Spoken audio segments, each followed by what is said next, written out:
اللہ کے نبی صلی اللہ علیہ وسلم نے کلموں کے چلنے کی آوازیں سنی کہ وہاں بے شمار فرشتے اللہ تعالیٰ کے احکامات لکھ رہے ہیں، نوٹ کر رہے ہیں، تقدیر لکھ رہے ہیں، اللہ کے فیصلے لکھ رہے ہیں۔ اور اس بیری کے درخت کے بارے میں آپ نے فرمایا کہ اس کے پتے اتنے بڑے بڑے جیسے ہاتھی کے کان ہوتے ہیں، اور اس پر جو بیر لگے ہوئے مٹکوں کی طرح بڑے بڑے بیر، اور پورے درخت کو سونے کے پتنگوں نے، مختلف حشرات الارض جو اڑنے والے ہیں سونے کے بنے ہوئے، ان پتنگوں نے، سونے کے پتنگوں نے پورے سدرۃ المنتہا کو اپنی لپیٹ میں لیا ہے، اس کے اوپر بیٹھ رہے ہیں، اڑ رہے ہیں، بیٹھ رہے ہیں۔ اتنا خوبصورت منظر۔ اما بعد فاعوذ باللہ السمیع العلیم من الشیطان الرجیم من ہمزہ ونفخہ ونفثہ بسم اللہ الرحمن الرحیم سبحان الذي أسرى بعبده ليلا من المسجد الحرام إلى المسجد الأقصى الذي باركنا حوله لنريه من آياتنا إنه هو السميع البصير۔ اللہ رب العزت نے اپنے پیارے نبی جناب محمد الرسول اللہ صلی اللہ علیہ وسلم کو جو بے شمار معجزے عطا فرمائے، ان میں سے ایک بڑا معجزہ معراج ہے۔ عقل کو حیران، پریشان اور تھکا دینے والا اور آنکھوں کو خیرہ کر دینے والا معجزہ کہ رات کے ایک مختصر سے حصے میں نبی مکرم رسول معظم محمد الرسول اللہ صلی اللہ علیہ وسلم بیت اللہ سے، مسجد حرام سے مسجد اقصیٰ تک گئے، اور پھر اس کے بعد اوپر ساتوں آسمان تک گئے، جنت کی سیر کی، جہنم کا مشاہدہ کیا، اللہ تعالیٰ سے 3 تحفے لے کر واپس اسی عرصے کے دوران زمین پر آ گئے۔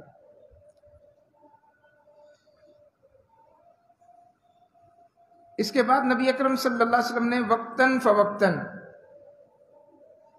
اس سفر معراج کے مختلف گوشے، مختلف واقعات صحابہ کے سامنے بیان کیے۔ یہ عظیم الشان واقعہ کب پیش آیا، اس کے بارے میں شدید اختلاف ہے۔ مہینے کی تعین نہیں ہے، لوگوں نے رجب کی 27 تاریخ متعین کی ہوئی ہے، جبکہ حقیقت یہ ہے کہ مہینے کی تعین نہیں ہے کہ کس مہینے میں پیش آیا۔ کوئی ربیع الاول کہتا ہے، کوئی محرم کہتا ہے، کوئی رمضان کہتا ہے۔ ایک قول یہ ہے کہ وہ رجب ہے۔ اس کی وجہ یہ ہے کہ رسول اللہ صلی اللہ علیہ وسلم نے خود صحابہ کو اس رات کی تعین نہیں فرمائی۔ نہ قرآن کی کوئی آیت ہے کہ وہ رجب کا مہینہ تھا، 27 تاریخ تھی، نہ ہی معروف حدیث کی کتابیں جنہیں سیاہ ستہ کہا جاتا ہے اس میں کسی محدث نے یہ باب قائم کیا، اور نہ ہی خیر القرون جو نبی اکرم صلی اللہ علیہ وسلم کا زمانہ تھا، صحابہ کا زمانہ تھا، صحابہ کے شاگردوں تابعین کا زمانہ تھا، اس میں اس حوالے سے کوئی جشن رات کو منایا جاتا یا چراغاں کیا جاتا یا عبادت کی جاتی یا اگلے دن روزہ رکھا جاتا، کچھ بھی ثابت نہیں۔ یہ تو بہت بعد میں لوگوں نے یہ چیزیں ایجاد کر لی، اس لیے ہم اس کو بدعت کہتے ہیں۔ اختلاف ہونے کی وجہ بھی یہی ہے کہ اللہ کے نبی صلی اللہ علیہ وسلم نے اس رات کوئی عبادت نہیں کی۔ یہ مکی دور کے آخری زمانے کا واقعہ ہے۔ 13 سال، 13.5 سال آپ مکہ میں رہے نبوت ملنے کے بعد۔ اس مکی دور کے آخری سالوں میں اللہ کے نبی صلی اللہ علیہ وسلم کو یہ معراج ہوئی، اور پھر ہجرت کر کے آپ مدینہ طیبہ تشریف لے آئے۔ تو ان 10 سالوں میں ہر سال یہ رات آتی ہوگی، اللہ کے نبی کو تو پتا تھا نا۔ تو اللہ کے نبی اگر اس رات اہتمام کرتے تو صحابہ ضرور پوچھتے، اللہ کے نبی یہ رات کیسی ہے، آپ اس قدر اہتمام کر رہے ہیں؟ تو اللہ کے نبی بتا دیتے کہ یہ شب معراج ہے، بات واضح ہو جاتی، رات متعین ہو جاتی۔ تو بالکل واضح دو ٹوک الفاظ میں کہہ رہا ہوں کہ اس رات اللہ کے نبی نے عبادت نہیں کی. جب عبادت نہیں کی تو رات کی تعین بھی نہیں ہوئی، اور نہ ہی اگلے دن اللہ کے نبی صلی اللہ علیہ وسلم نے روزہ رکھا. لہذا اس رات عبادت کرنا کہ بڑی رات ہے، عظمتوں والی، برکتوں والی، نورانی رات ہے، اس رات عبادت کرنا بدعت ہے، اور اگلے دن روزہ رکھنا بھی بدعت ہے. اللہ کے نبی صلی اللہ علیہ وسلم معراج کے لیے گئے، اس میں کوئی شک نہیں. اپنے جسم اطہر کے ساتھ گئے، اس میں بھی کوئی شک نہیں. حالت بیداری میں گئے، اس میں بھی کوئی شک نہیں. جبرائیل کو اپنے اللہ کے نبی صلی اللہ علیہ وسلم کو اپنے ساتھ لے کر گئے، اور یہ ایک عظیم الشان واقعہ. اللہ نے خود کہا لِنُرِيَهُ مِنْ آیَاتِنَا، معراج اس لیے کروائی تاکہ اللہ اپنی نشانیاں آپ کو دکھائے، اور اللہ نے دکھائی. قرآن مجید میں دو جگہ واقعہ معراج کا ذکر ہے، ایک سورہ بنی اسرائیل کی پہلی آیت میں، اور دوسرا سورہ نجم کی ابتدائی 18 آیتوں میں معراج کا ذکر ہے. یہاں بھی یہی کہا سورہ بنی اسرائیل کی پہلی آیت میں کہ لِنُرِيَهُ مِنْ آیَاتِنَا، کہ اللہ آپ کو اپنی بڑی بڑی نشانیاں دکھانا چاہتا تھا. اور سورہ نجم میں جب اس واقعے کو اللہ نے ختم کیا، وہاں بھی یہ کہا لَقَدْ رَآ مِنْ آیَاتِ رَبِّهِ الْكُبْرَى، کہ آپ نے اپنے رب کی بڑی بڑی نشانیاں دیکھی. پورا سفر ہی بڑی نشانیوں پر مشتمل ہے، لیکن اللہ کے نبی صلی اللہ علیہ وسلم کا سب سے پہلے سینہ چاک کر کے آپ کے دل کو نکالنا، پھر دھو کر اس کو دوبارہ رکھنا، اور پھر اس کے بعد سلائی کر کے سینے کو سی دینا، کتنا بڑا معجزہ ہے. پھر اس کے بعد آپ کے لیے جو براق نامی سواری لائی گئی، جس پر اللہ کے نبی صلی اللہ علیہ وسلم بیٹھے، اور اس نے پلک جھپکتے ہی آپ کو مسجد الحرام سے مسجد اقصی پہنچا دی. یہ براق بھی اللہ کی نشانیوں میں سے ایک نشانی. پھر مسجد اقصی میں اللہ کے نبی صلی اللہ علیہ وسلم نے سارے نبیوں کو موجود پایا، سارے نبی وہاں موجود ہیں. اور مسجد سے تھوڑا سا پہلے جب آپ اترے براق سے، تو وہاں قریب سیدنا موسیٰ علیہ السلام کی قبر. آپ نے سیدنا موسیٰ علیہ السلام کو قبر میں دیکھا کہ وہ نماز پڑھ رہے ہیں. صحیح مسلم کی حدیث. یہ اللہ کی نشانی ہے. پھر سیدنا موسیٰ علیہ السلام جن کو آپ نے قبر میں نماز پڑھتے دیکھا، وہ تمام انبیاء کے ساتھ مسجد اقصی میں بھی موجود ہیں. پھر رسول اللہ صلی اللہ علیہ وسلم نے تمام نبیوں کی امامت فرمائی، نماز پڑھائی. اور اس کے بعد اللہ کے نبی صلی اللہ علیہ وسلم پہلے آسمان، دوسرے، تیسرے، ساتوں آسمان تک چلے. پہلے آسمان پر سیدنا آدم علیہ السلام نے آپ کا استقبال کیا. وہ جو نیچے زمین پر بحیثیت نمازی کے پہلی صف میں موجود تھے، آدم علیہ السلام، اب وہ پہلے آسمان پر ہیں. پہلا آسمان کراس کیا، دوسرے آسمان پہ گئے. سیدنا عیسیٰ علیہ السلام، سیدنا یحییٰ علیہ السلام، جو آپس میں خالہ زاد بھائی ہیں، ان دونوں نے آپ کا استقبال کیا. تیسرے آسمان پر سیدنا یوسف علیہ السلام استقبال کے لیے موجود ہیں. چوتھے آسمان پر سیدنا ادریس علیہ السلام موجود ہیں. پانچویں آسمان پر سیدنا ہارون علیہ السلام موجود ہیں. چھٹے آسمان پر سیدنا موسیٰ علیہ السلام موجود ہیں. ابھی ان کو نیچے زمین پر دیکھا قبر میں نماز پڑھتے ہوئے. یہ اللہ کی نشانیاں، یہ ایسی باتیں ہیں جن کو انسانی عقل سمجھ نہیں سکتی. اور اسی کو کہتے ہیں ایمان بالغیب، کہ اللہ کی قدرت کاملہ پر ایمان لانا. جہاں آپ کی عقل تھک جائے گی، سوچ اور بچار کرتے ہوئے آپ کے دماغ میں بات نہیں آئے گی، وہیں سے تو اللہ تعالیٰ کی طاقت اور قدرت کا آغاز ہوتا ہے. چھٹے آسمان پر موسیٰ علیہ السلام موجود ہیں، اور ساتویں آسمان پر سیدنا ابراہیم علیہ السلام. اور یہ اللہ کے نبی صلی اللہ علیہ وسلم کے ٹھہرنے کی پہلی جگہ تھی، ساتواں آسمان. عند سدرۃ المنتہا، سدرۃ المنتہا کے پاس. عندہا جنت الماوا، وہیں پر سدرۃ المنتہا کے قریب ہی جنت ہے. عجیب و غریب وہ جگہ. اللہ کے نبی نے اس سدرۃ المنتہا کے بارے میں فرمایا کہ یہ بیری کا درخت ہے. سدرہ کہتے ہیں عربی میں بیری. منتہا کا مطلب انتہا کی جگہ، آخری اسٹاپ، اس سے آگے فرشتے نہیں جا سکتے۔ وہیں پر اللہ کے نبی صلی اللہ علیہ وسلم نے کلموں کے چلنے کی آوازیں سنی کہ وہاں بے شمار فرشتے اللہ تعالیٰ کے احکامات لکھ رہے ہیں، نوٹ کر رہے ہیں، تقدیر لکھ رہے ہیں، اللہ کے فیصلہ لکھ رہے ہیں۔ اور اس بیری کے درخت کے بارے میں آپ نے فرمایا کہ اس کے پتے اتنے بڑے بڑے جیسے ہاتھی کے کان ہوتے ہیں، اور اس پر جو بیر لگے ہوئے مٹکوں کی طرح بڑے بڑے بیر، اور پورے درخت کو سونے کے پتنگوں نے، مختلف حشرات الارض جو اڑنے والے ہیں سونے کے بنے ہوئے، ان پتنگوں نے، سونے کے پتنگوں نے پورے سدرۃ المنتہا کو اپنی لپیٹ میں لیا ہے، اس کے اوپر بیٹھ رہے ہیں، اڑ رہے ہیں، بیٹھ رہے ہیں۔ اتنا خوبصورت منظر۔ فرمایا وہیں پر ہی 7ویں آسمان پر مجھے بیت المعمور دکھایا، بیت اللہ کے عین اوپر اللہ نے بیت المعمور بنایا۔ یہ فرشتوں کا کعبہ ہے جہاں فرشتے طواف کرتے ہیں، اور آپ نے یہ بھی فرمایا کہ ایک وقت میں 70,000 فرشتے اس کا طواف کرتے ہیں اور نکل جاتے ہیں، اور جس فرشتے نے ایک مرتبہ اس کا طواف کر لیا اب قیامت تک اس کی دوبارہ باری نہیں آئے گی۔ اتنے فرشتے۔ وَمَا يَعْلَمُ جُنُودَ رَبِّكَ إِلَّا هُوَ، اللہ کا لشکر کتنا بڑا ہے اللہ کے علاوہ کسی کو نہیں پتا۔ ابراہیم علیہ السلام کی وہی ملاقات ہوئی 7ویں آسمان پر، بیت المعمور کے ساتھ ٹیک لگائے ہوئے، سلام بھیجا اس امت کے لیے کہ اپنی امت کو میری طرف سے سلام کہیے گا، کچھ نصیحتیں کی۔ اس کے بعد اللہ کے نبی صلی اللہ علیہ وسلم نے وہ نہریں دیکھی، 4 نہریں جن کے متعلق آپ نے فرمایا کہ 2 جنت کے اندر کی طرف جا رہی ہیں اور جو باہر کی طرف آ رہی ہیں، اور جو باہر کی طرف آ رہی ہیں فرمایا یہ نیل اور فرات، درائے نیل اور درائے فرات، اور جو اندر کی طرف جا رہی ہیں وہ جنت کے اندر کی نہریں ہیں، ان کے نام بھی موجود ہیں۔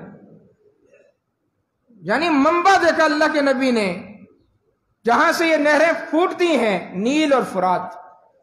دنیا والوں نے تلاش کر لیا کہ نیل اور فرات تو یہیں زمین سے ہی نکل رہی ہیں، زمین پر ہی بہ رہی ہیں۔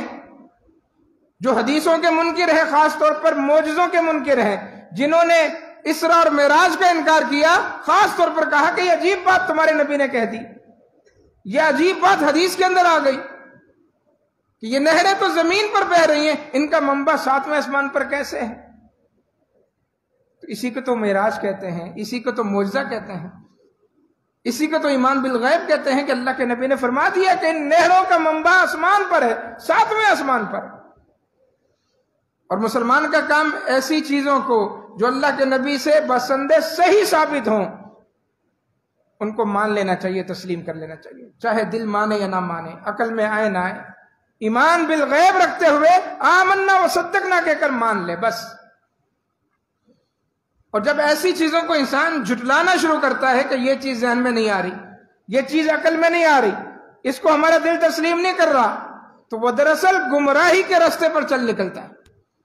آج اس نے معراج کا انکار کیا ہے، آج اس نے معجزے کا انکار کیا ہے، کل کو جنت کا انکار کرے گا، جہنم کا انکار کرے گا، اللہ تبارک و تعالی جو روح نکالتا ہے، روح ڈالتا ہے انسان میں، اس کا انکار کرے گا، اور بالآخر ایسا وقت بھی آئے گا کہ وہ ملحد بن جائے، اللہ کا انکار کر بیٹھے کہ اللہ بھی کوئی چیز نہیں۔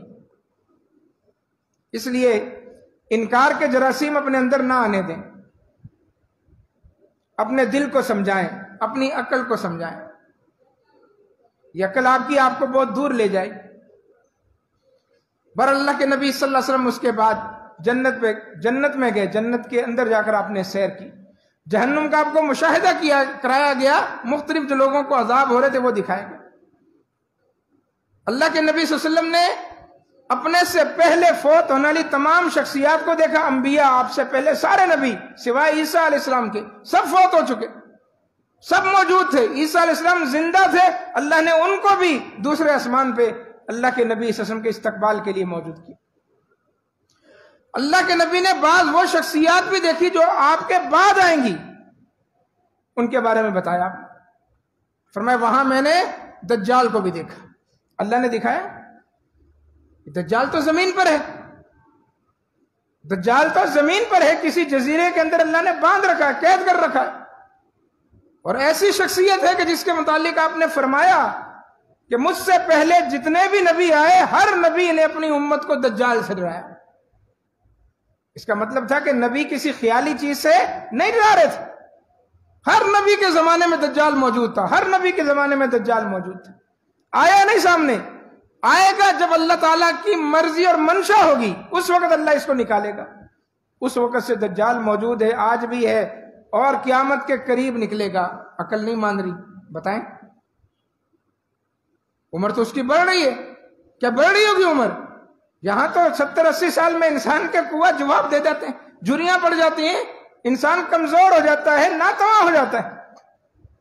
لیکن یہ اللہ تبارک و تعالیٰ کی طاقت ہے کہ اللہ تبارک و تعالیٰ نے اس کو رکھا ہوا ہے، طاقتوں کا مرکز بنا کر اور منبع بنا کے رکھا ہوا ہے، اور انہی طاقتوں کے ساتھ ہی جو اس کے ساتھ شیطانی طاقتیں ہوں گی ان کے ساتھ وہ باہر نکلے گا. اسی طرح آپ کہیں کہ عیسیٰ علیہ السلام کو اللہ نے زندہ آسمان پہ اٹھا لیا، کیا ان کی عمر نہیں بڑھ رہی؟ نہیں بڑھ رہی. جس عمر میں اللہ تعالیٰ نے ان کو آسمان پر اٹھایا، اسی عمر میں قرب قیامت فرشتوں کے پروں پر ہاتھ رکھے ہوئے وہ دمشق کی جامع مسجد میں نزول فرمائیں گے. اسی عمر میں کیسے کھا رہے ہوں گے، کیسے پی رہے ہوں گے، کیسے جی رہے ہوں گے، جیسے بعض لوگ اعتراض کرتے ہیں. تو سوال یہ ہے کہ یہ اعتراض کرنے کی جرت ہی انسان کے اندر کیوں آئے کہ جب آپ اللہ تبارک و تعالیٰ کو ہر قوت اور طاقت کا منبع ملکہ سمجھتے ہیں کہ ان اللہ علی کل شیء قدیر، تو پھر یہ سوال کرنے کی، یہ سوچنے کی کوشش ہی نہ کریں، جرت ہی نہ کریں کہ اللہ تبارک و تعالیٰ نے اس کو کیسے زندہ رکھا ہوگا اور اس کو کیسے زندہ رکھا ہوگا.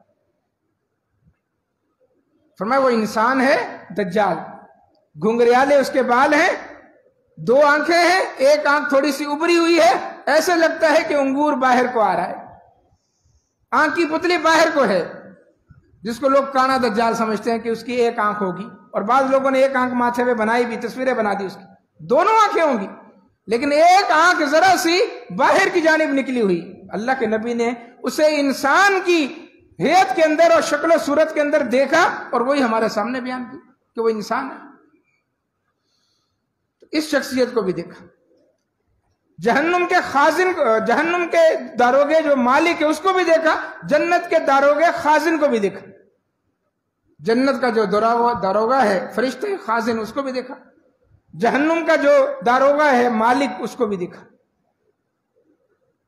جنت کے اندر اللہ کے نبی صلی اللہ علیہ وسلم نے سیدہ خدیجہ الکبریٰ رضی اللہ تعالیٰ عنہ کا محل دیکھا. آپ نے اپنے آگے سیدنا بلال کے چلنے کی آہٹ سنی. سیدنا انس ابن مالک کی والدہ ام سلیم کا محل دیکھا.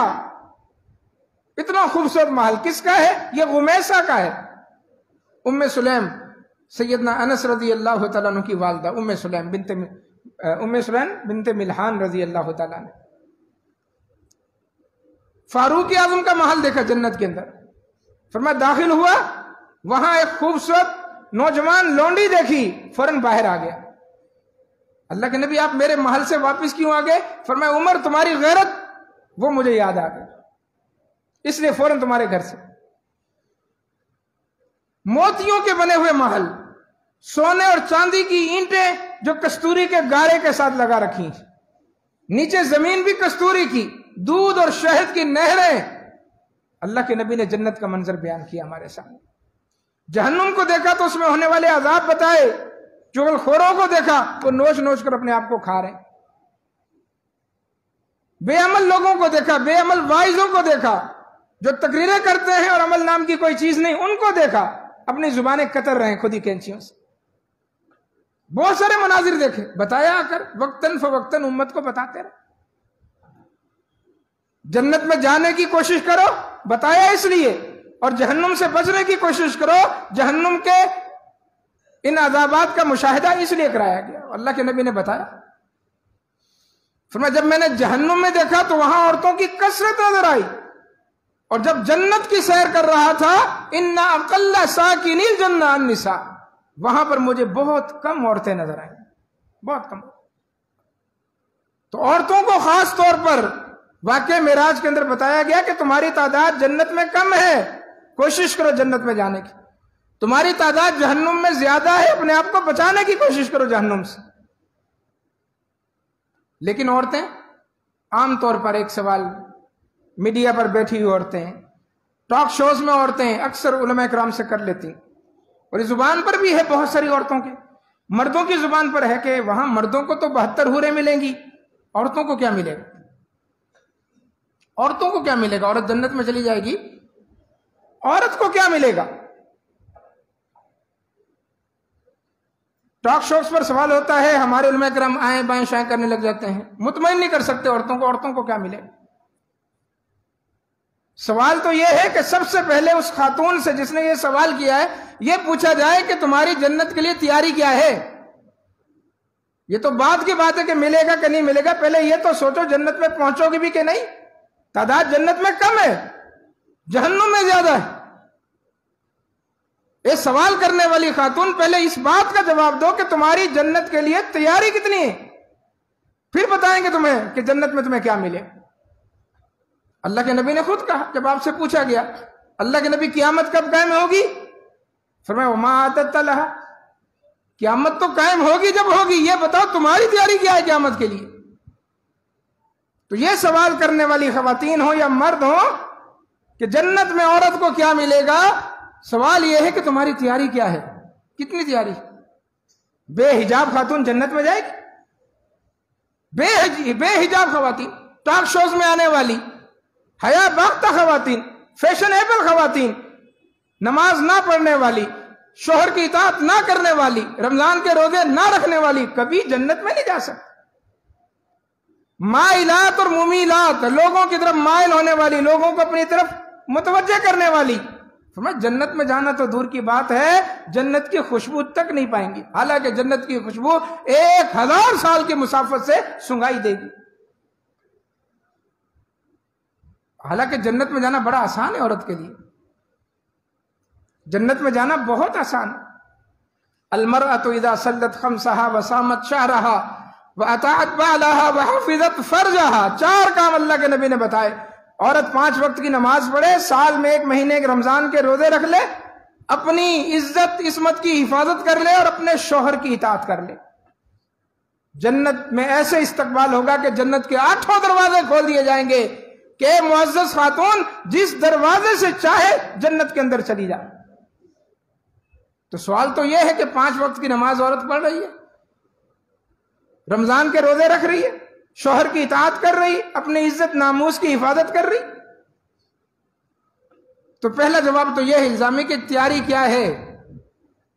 دوسری بات یہ کہ اگر اس سوال کا مقصد یہ ہے جو میں سمجھا ہوں، اور واہیات قسم کا، فضول قسم کا، بیکار قسم کا مقصد ہے کہ جس کو زبان پر لانا بھی نہیں چاہیے، کہ اگر سوال کا مقصد یہ ہے کہ مرد کو تو 72 حوریں ملیں گی تو عورت کو 72 مرد ملیں گے کیا؟ اگر یہ مقصد ہے، یا 1 سے زائد مرد ملیں گے اپنی خواہش پوری کرنے کے لیے، تو یہ تو واہیات فضول قسم کا، بیکار قسم کا سوال بنتا ہی نہیں۔ اس لیے کہ اسلام غیرت مند دین ہے، مذہب ہے، اللہ سب سے بڑا غیرت مند ہے۔ اللہ تبارک و تعالیٰ نے یہ بےغیرتی دنیا کے اندر ہی روا نہیں رکھی، اور اس بےغیرتی کا تصور آپ جنت میں کرنا چاہ رہی ہے کہ جنت میں ایسا ہوگا؟ نہیں ہو سکتا۔ عورت کو اللہ تبارک و تعالیٰ پاک صاف کر کے جنت میں بھیجے گا۔ عورت کو کیا ملے گا؟ سنیں، جنت میں عورت کو کیا ملے گا؟ سنیں، سب سے پہلے وَلَهُمْ فِيهَا أَزْوَاجٌ مُطَهَّرَةٌ، اللہ نے کہا کہ جنتی عورتیں مطہرہ ہوں گی۔ اللہ تبارک و تعالیٰ حید و نفاس سے پاک کر دے گا۔ اللہ تبارک و تعالیٰ 30 سے 33 سال کی عمر دے گا، نوجوان، وہاں سر پہ دوپٹہ نہیں باندھنا پڑے گا، ہے سر میں درد ہو رہا ہے، وہاں برتن نہیں دھونے پڑیں گے، گھر کی صفائی نہیں کرنی پڑے گی، شوہر کے لیے کھانا نہیں بنانا پڑے گا، اس کے کپڑے استری نہیں کرنے پڑیں گے، وہاں بیوٹی پارلر نہیں جانا پڑے گا کہ جھریاں پڑ رہی ہیں، حسن مان پڑ رہا ہے، کریمیں وہاں نہیں لگانی پڑیں گی۔ اللہ تبارک و تعالیٰ ان تمام جھنجھٹوں سے عورت کو آزاد کر کے جنت کے اندر بھیجے گا۔ اور کیا چاہیے؟ اپنے خرچے پورے کرنے کے لیے بس ہوسٹس یا ایئر ہوسٹس نہیں بننا پڑے گا، کہیں جاب نہیں کرنی پڑے گی، سیلز گھر نہیں بننا پڑے گا وہاں پر کہ آپ گھر کے دروازے پہ جا کر چیزیں فروخت کرتی پھریں۔ یہ سارے جھنجھٹ جو عورتوں نے اپنے لیے پالے ہوئے ہیں، ان تمام جھنجھٹوں سے آزاد اللہ تبارک و تعالیٰ وہاں بھیجے گا، مطہرہ، جسمانی طور پر بھی پاک صاف ہوں گی، اور دل میں جو بغض، حسد، کینہ، عناد ہے وہ بھی اللہ نکال دے گا۔ وہاں ساس بہو کا جھگڑا نہیں ہوگا، دیورانی جٹھانی کی لڑائیاں نہیں ہوں گی۔ یہ جنت میں عورت کو ملے، بچے پیدا کرنے کی جھنجھٹ نہیں ہوگی، یہ جنت کے اندر یہ ساری چیزیں ملیں۔ اور کیا چاہیے عورت کو؟ اور 70 حوریں اور 2 دنیا کی عورتیں، 2 دنیا کی عورتیں، ایک مرد کو جو ملیں گی 70 حوریں جو اللہ نے خاص جنت میں پیدا کی، حور عین جن کو کہا جاتا ہے، اور 2 دنیا کی عورتیں ہوں گی۔ اور ام المومنین ام سلمہ رضی اللہ تعالیٰ عنہ نے پوچھا کہ اللہ کے نبی افضل کون سی عورت ہوگی، حور عین افضل ہوگی یا دنیا کی؟ تو اللہ کے نبی صلی اللہ علیہ وسلم نے کہ یہ دنیا کی 2 عورتیں 70 عورتوں پر راج کریں گی، وہاں ملکہ بن کر تمہیں اللہ تبارک و تعالیٰ جنت کے اندر بھیجے گا، بشرط کہ اللہ تعالیٰ کی مقرر کردہ حدود و قیود کے مطابق زندگی گزارو، یہ ملے گا تمہیں۔ یہ دنیا کی عورتیں حوروں کی مالک اور ملکہ بنیں گی۔ اللہ کے نبی کیوں؟ فرمایا بِصَلَاتِهِنَّ وَصِيَامِهِنَّ وَعِبَادَتِهِنَّ، روزے رکھنے کی وجہ سے، نمازیں پڑھنے کی وجہ سے، اللہ کی عبادت کرنے کی وجہ سے اللہ دنیا کی عورت کو یہ مقام دے گا کہ وہ حور عین کی ملکہ بنے گی۔ تو پہلے تو اللہ تعالیٰ کے حقوق پورے کریں، دین کے مطابق دین کے تقاضے پورے کریں، پھر یہ سوال کریں کہ ملے گا کیا؟ بہت کچھ ملے گا۔ وَلَكُمْ فِيهَا مَا تَشْتَهِي أَنفُسُكُمْ، تمہاری سوچ سے بڑھ کر ملے گا، تمہاری خواہش سے بڑھ کر ملے گا۔ اللہ تبارک و تعالیٰ وہ چیزیں دے گا جن کا تم تصور بھی نہیں کر سکتے۔ جنت ہے۔ عام طور پر یہ جو میں نے بات کہی نا کہ یہ واہیات قسم کا سوال کیوں ذہن میں آتا ہے، اس لیے کہ ہم نے جنت کو، معاف کیجئے گا، نائٹ کلب سمجھا ہے، جو تصور پیش کیا جاتا ہے جنت کا۔ جیسے نائٹ کلب میں انسان جاتا ہے، وہاں شراب پیتا ہے، گل گپاڑا کرتا ہے، جنسی خواہش پوری کرتا ہے، اور پھر اس کے بعد آ جاتا ہے واپس۔ تو یہ لمحے بھر کی خوشی نہیں ہے، عارضی زندگی نہیں ہے، عارضی طور پر وہ نعمتیں نہیں ملیں گی، اور نہ ہی جنت کوئی نائٹ کلب ہے۔ جنت کو اللہ تعالیٰ نے دار المتقین کہا ہے، متقین کا گھر، دار القرار کہا ہے، مقام امین کہا ہے، نعمتوں والا، امن و امان والا، اللہ کی نعمتوں والا ایسا گھر کہ جیسے ہی انسان اس گھر میں داخل ہوگا، وَسِيقَ الَّذِينَ اتَّقَوْا رَبَّهُمْ إِلَى الْجَنَّةِ زُمَرًا، جب جنت کی طرف لوگ جا رہے ہوں گے تو فرشتے دروازوں پر کھڑے ہو کر استقبال کریں گے، سلام علیکم طِبْتُمْ، سلامتی کا گھر ہے۔ یہ کوئی گل گپاڑا کرنے کی جگہ نہیں ہے، ناچ گانے کی جگہ نہیں ہے، بے حیائی کا مرکز اور محور نہیں ہے، پاکیزہ گھر ہے جس میں داخل ہوتے ہوئے فرشتے سلام سلام کر کے لوگوں کا استقبال کریں گے۔ اور وہاں جنتی کیا کریں گے؟ وقالوا الحمد للہ الذی، الحمدللہ، ان کی زبانوں پر الحمدللہ، الحمدللہ ہوگا۔ وآخر دعواہم ان الحمدللہ رب العالمین، کوئی مجلس، کوئی محفل کھڑی لگی ہوگی ان کی، ایک جگہ کھڑے ہوں گے جنتی، آپس میں گفتگو کریں گے تو گفتگو کا اختتام ہوگا الحمدللہ رب العالمین۔ ادھر سے نکلیں گے الحمدللہ رب العالمین، سبحان اللہ، الحمدللہ، اللہ تبارک و تعالیٰ کی تسبیح کے کلمات ان کی زبانوں پر ہوں گے۔ تو آپ نے کیا سمجھ رکھا جنت کو؟ جنت کے متعلق یہ ذہن، یہ دماغ بالکل ختم کر دیں۔ وہاں جانے کے لیے پہلے پاکیزہ بننا پڑے گا۔ مرد کہتے ہیں یہ بیویاں ماسیاں بنی رہتی ہیں ہماری، یہی جنت میں ہمارے ساتھ جائیں گی، اور مرد کہتے ہیں، اور عورتیں بھی کہتے ہیں یہی شوہر ہمیں ملیں گے جنت میں، انہی شوہروں کا منہ دیکھنا پڑے گا۔ نہیں، اگر دنیا کے اندر میاں بیوی دونوں نیک ہیں تو بہت اچھے ہیں، انہی کی خواہش ہوگی، جو آپس میں محبت کے ساتھ رہتے ہیں، صلح و صفائی کے ساتھ رہتے ہیں، پیار کے ساتھ رہتے ہیں، یہ انہی کی چاہت ہوگی کہ جس طرح اللہ نے دنیا میں ہمیں جمع کیا ہے جنت میں ہمیں جمع کر دے، اور اللہ کر دے گا۔ والذین آمنوا واتبعتهم ذریتهم بإیمان الحقنا بهم ذریتهم، ایمان کے ساتھ جو لوگ دنیا میں قائم رہے ان کی اولاد بھی نیک ہوئی، بیوی بھی نیک ہوئی، اللہ ایسے نیکوں کو جس طرح دنیا میں جمع کیا اللہ جنت میں جمع کر دے گا۔ جو دنیا میں ایک دوسرے کی شکلیں برداشت کر رہے ہیں، پیار محبت کے ساتھ رہ رہے ہیں، ایک دوسرے کے لیے محبت کے جذبات ہیں، شوہر بیوی کی عزت کرتا ہے، بیوی شوہر سے محبت، یہ ان کے لیے۔ جو دنیا میں ایک دوسرے کی شکلیں نہیں دیکھ رہے تو آپ کیا سمجھتے ہیں کہ اللہ یہ شکلیں وہاں جمع کرے گا؟ یہ تو مذاق ہے، مذاق۔ ہم نے اللہ تعالیٰ کی نعمت کو ہوا میں اڑا دیا مذاق کر کے۔ کوئی بیوقوف بات کرتا ہے تو کہتے ہیں دیکھو یہ کیسی بیوقوفانہ بات ہے، یہ احمقوں کی جنت میں رہتا ہے۔ احمقوں کے لیے اللہ نے جنت نہیں بنائی، نہ احمقوں کی کوئی جنت ہے۔ جنت پاکیزہ لوگوں کے لیے، متقی لوگوں کے لیے، پرہیزگار لوگوں کے لیے، دینداروں کے لیے، کیونکہ انہوں نے دین کے دائرے کے اندر رہ کر حلال و حرام کی تمیز کرتے ہوئے دنیا میں زندگی گزاری، حرام کو منہ نہیں لگایا، پوری زندگی انہوں نے اللہ کے اصولوں کے مطابق گزاری۔ آج بدلے میں اللہ تبارک و تعالیٰ وہ بعض چیزیں جو دنیا میں حرام تھی، دیکھتے تھے لوگ شراب پی رہے ہیں، وہ نہیں پیتے تھے، دیکھتے تھے کہ لوگ ان کا مال دولت اتنا بڑھ گیا، کتنا اچھا بنگلہ بنا لیا، کتنی اچھی گاڑی لے لی، 2 نمبری کر کے، پتا تھا، لیکن وہ 2 نمبر